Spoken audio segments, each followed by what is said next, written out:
현장 영상 해설로 함께하는 최고의 요리 비결.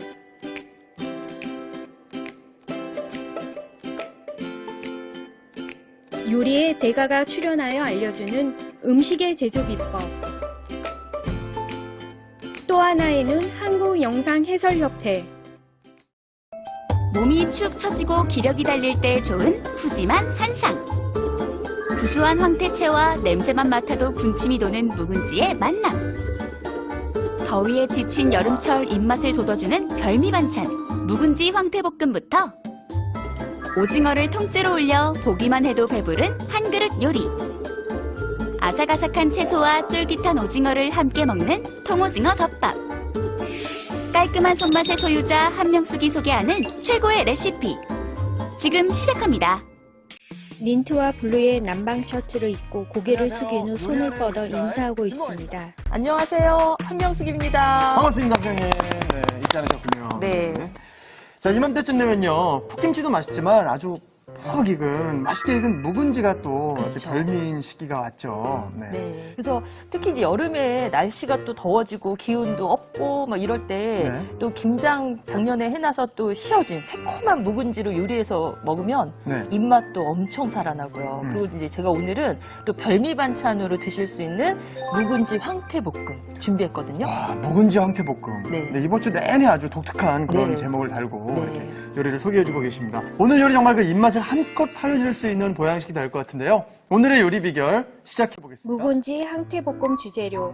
씻은 묵은지 300g, 황태채 40g, 대파 40g, 양파 80g, 청양고추 1개, 멸치 밑국물 1컵 200ml, 들기름 1큰술, 양념 재료 간장 1작은술, 청주 1큰술, 맛술 1큰술, 올리고당 1큰술, 다진 마늘 1큰술, 후춧가루 약간.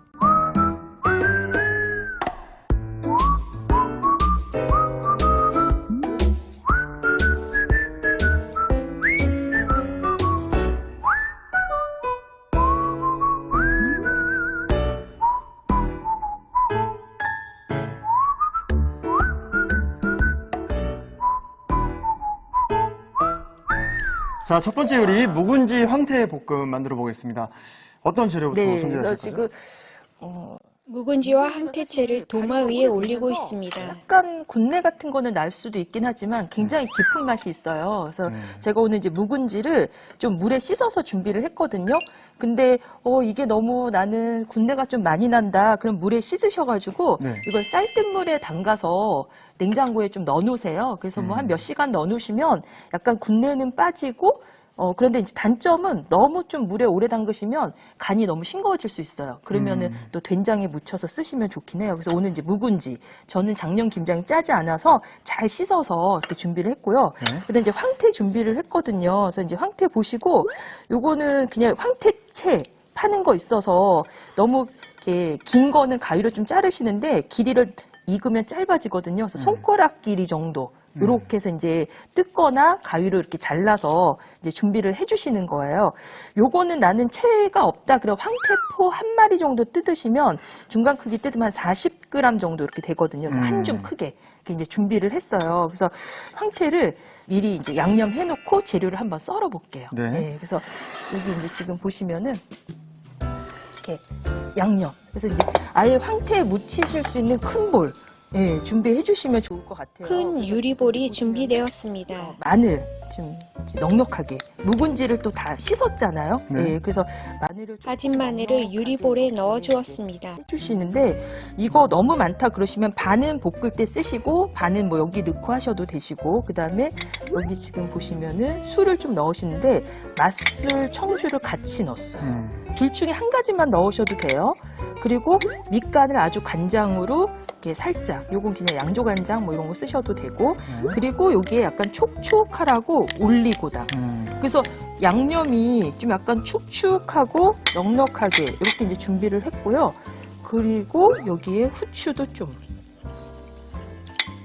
이렇게 이제 준비를 하셨으면 다진 양념을 넣고 나무 숟가락으로 섞어주고 있습니다. 아, 포 먼저. 네네. 황태가 여기 비닐 장갑을 끼고 황태채를 버무려주고 있습니다. 그리고 황태는 사실 호불호가 별로 없는 이제 식재료라 이렇게 묵은지랑 저는 자주 볶아서 먹는데 이 멸치로 하는 것보다 우리 식구들도 훨씬 더 좋아하더라고요. 그래서 네, 이렇게.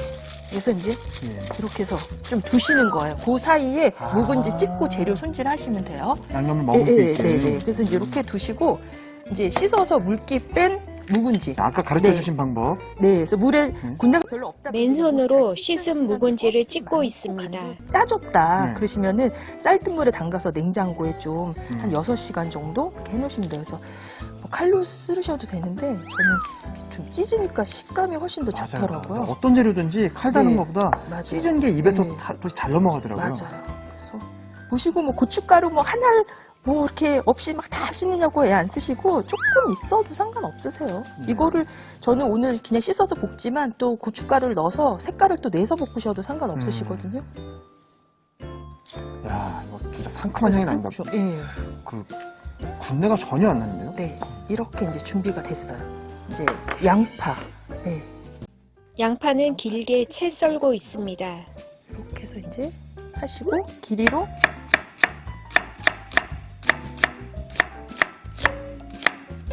어느 요리에나 잘 어울리죠. 그래서 양파 하시고 그 다음에 이제 대파도 좀 어슷하게 대파는 흰머리 부분을 어슷썰기로 썰어주고 있습니다.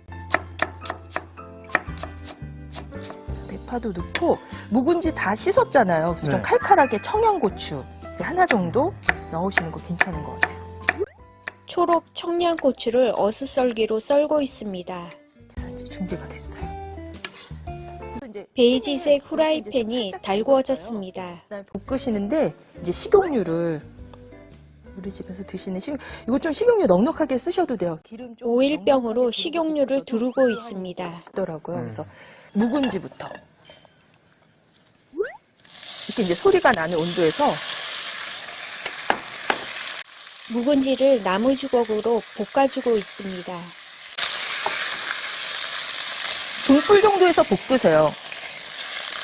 이거 묵은지 없을 때 혹시 일반 배추 김치로도 조정할 수가 네네. 있나요? 일반 근데 이제 묵은지는 묵은지 특유의 약간 시큼하면서도 또 깊은 맛이 있는데 네.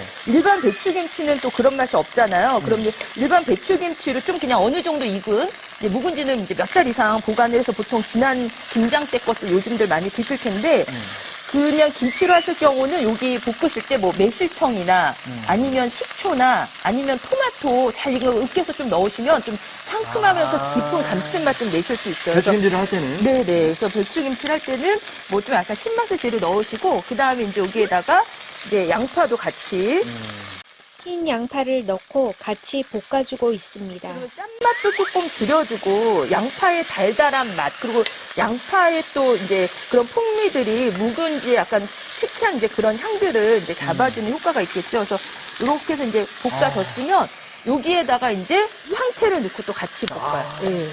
여기 이제 우리 마늘 넉넉하게 넣은 거 다 싹싹싹 긁어가지고. 김치를 너무 맛있는 걸 가져오셔가지고 네. 지금 벌써 지금 냄새가 너무 좋아요. 맛있어요. 저희 장룡 김장인데. 아, 정말? 네, 그래서 제가 배추도 좀 크기도 작고 비타민이 풍부한 배추였더니 색깔도 노랗고 아껴 먹는 건데 이제 오늘 더 맛있을 것 같아요. 그래서 이제 이렇게 좀 볶아졌죠? 네. 그럼 이거 마냥 볶을 수가 없어요. 그래서 네. 여기에다가 이제 밑국물. 저는 이제 뭐 다시마 국물 쓰셔도 되고 멸치 국물 쓰셔도 되고 네. 뭐 쌀뜨물을 약간 넣으셔도 돼요. 그래서 이제 오늘은 무슨 국물이에요? 오늘 멸치랑 다시마 가볍게 끓였거든요. 그래서 이렇게 이제 넣으시고요. 혹시 이거 없으면 그냥 맹물 넣어도 되나요? 그냥 맹물 넣으셔도 돼요.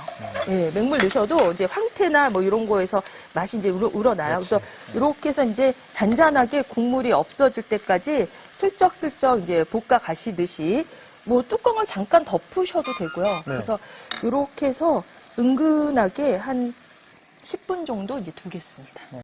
10분이 지났습니다. 10분 정도 네. 약불에 졸였습니다. 예, 약한 불에 너무 센 불에 해놓으시면 또 금세 후딱 주는데 은근하게 끓이셔야 이제 맛들이 서로 이제 어우러지겠죠. 그래서 이제 국물 촉촉한 거 원하시면은 이제 국물 좀 있게 마무리하시고 나는 좀 이거 냉장고에 한 일주일 정도 오래 좀 두고 먹겠다. 그러시면 수분을 좀 더 날리셔도 돼요. 그래서 이제 이 정도 됐으면 약한 불에서 하시던 거에서 불은 이제 중불 정도로 조금 더 올리시고 지금 이제 파. 그래서 이제 대파 썰은 거 좀 풍미 좀 살려주시고, 혹시 묵은지 짠맛을 너무 많이 뺐거나 간이 싱겁다 그러시면은 간장이나 된장 약간 넣으셔도 맛있어요. 그리고 이제 고추 썰은 거 이렇게 이제 넣었어요. 그래서 이제 마지막에 수분 날리는 정도, 원하는 정도로 이렇게 해서 이제 지금쯤에는 이제 간을 한번 보시는 거죠. 아, 이 정도 간이면 딱 됐고, 집집마다 김치 맛은 다 틀리니까. 예, 근데 이제 뭐 너무 짜게 드시는 것보다는 슴슴하면 또 더 반찬 많이 드실 수 있더라고요. 그래서 노란 빛깔의 묵은지와 황태채가 볶아지고 있습니다. 고추의 매콤한 맛 톤이 살짝 이렇게 퍼질 수 있도록. 이제 이 정도 됐으면 이제 여기다가 이제 기름 넣으시는데, 제가 처음에 볶을 때 이제 식용유 썼잖아요. 그래서 네. 마무리 하실 때 저는 오늘 이제 들기름 넣는데 뭐 참기름 넣으셔도 돼요. 그래서 이제 노란 투명의 들기름을 둘러주고 있습니다. 여기 이제 코팅되는 효과를 이제 주실 수가 있죠. 그래서 이렇게 넣고 저는 이 정도 촉촉한 정도에서, 수분이 약간 남아 촉촉해졌습니다. 네, 그래서 이제 다 됐어요. 이제 한번 담아볼까 봐요. 네, 고소고소한 향이 올라오고 네. 있습니다. 한번 담아볼게요. 후라이팬을 들고 스튜디오 중앙으로 가고 있습니다. 그래서 이제 하얀 둥근 긴 접시에 담아내고 있습니다. 황태 굉장히 듬뿍 넣은 거거든요. 아까는 말라 있어서 얼마 안 되는데 이제 이게 이렇게 육수랑 같이 밑국물이랑 이제 끓으면서 황태도 부들부들하고, 이 황태가 또 해독 작용도 있다고 하더라고요. 그렇죠. 그래서 단백질 굉장히 풍부하고 또 이렇게 호불호가 특별히 없고, 맞아요. 그래서 빨간 고기 많이 드시지 마시고 그렇죠. 흰살 생선 흰살 많이 생선. 드셔야 됩니다. 특히 말린 생선에는 영양가도 풍부해서. 그래서 보양식이지만 뭐 이제 이렇게 황태도 드시고 이렇게 또 채소 묵은지 또 활용도 하시고 하시면 너무 좋을 것 같아요. 그래서 뭔가 이번 주 내내 보양식뿐만 아니라 디톡스되는 음식을 네. 좀 많이 준비하신 것 같습니다. 보시고 뭐 국물을 조금 난 남겨서 촉촉하게 할 거다 그러면 이렇게 좀 촉촉하게 국물을 머금어 황태가 촉촉함이 유지되고 있습니다. 이제 완성을 했습니다. 네, 이렇게 묵은지 황태 볶음이 완성됐습니다. 오늘의 요리 묵은지 황태 볶음을 요약해 보겠습니다. 먼저 황태채는 손으로 먹기 좋게 찢어줍니다. 다진 마늘, 맛술, 청주, 간장, 올리고당, 후춧가루를 섞어 양념을 만들어주세요. 양념에 황태채를 넣고 버무린 뒤 잠시 재워줍니다. 씻은 묵은지는 손으로 길쭉하게 찢어주세요. 양파는 채 썰고 대파, 청양고추는 어슷 썰어줍니다. 팬에 기름을 두르고 중불에 묵은지를 볶다가 양파, 양념한 황태채도 넣고 볶아주세요. 그런 다음 멸치 밑국물을 붓고 약불에 10분 정도 졸여줍니다. 여기에 대파, 청양고추를 넣고 볶다가 들기름을 둘러주세요. 마지막으로 그릇에 먹음직스럽게 담아주면 묵은지 황태 볶음이 영상 해설사 김동주였습니다. 본 영상은 서울특별시 지원 시각장애인 문화생활 영상 해설 지원 사업으로 시각장애인 분들이 최고의 요리 비결 프로그램을 듣고 이해할 수 있도록 돕기 위해 한국영상해설협회에서 제작하였습니다. 영상 해설로 함께하는 최고의 요리 비결 시청 즐거우셨나요? 다음 영상에서 만나요.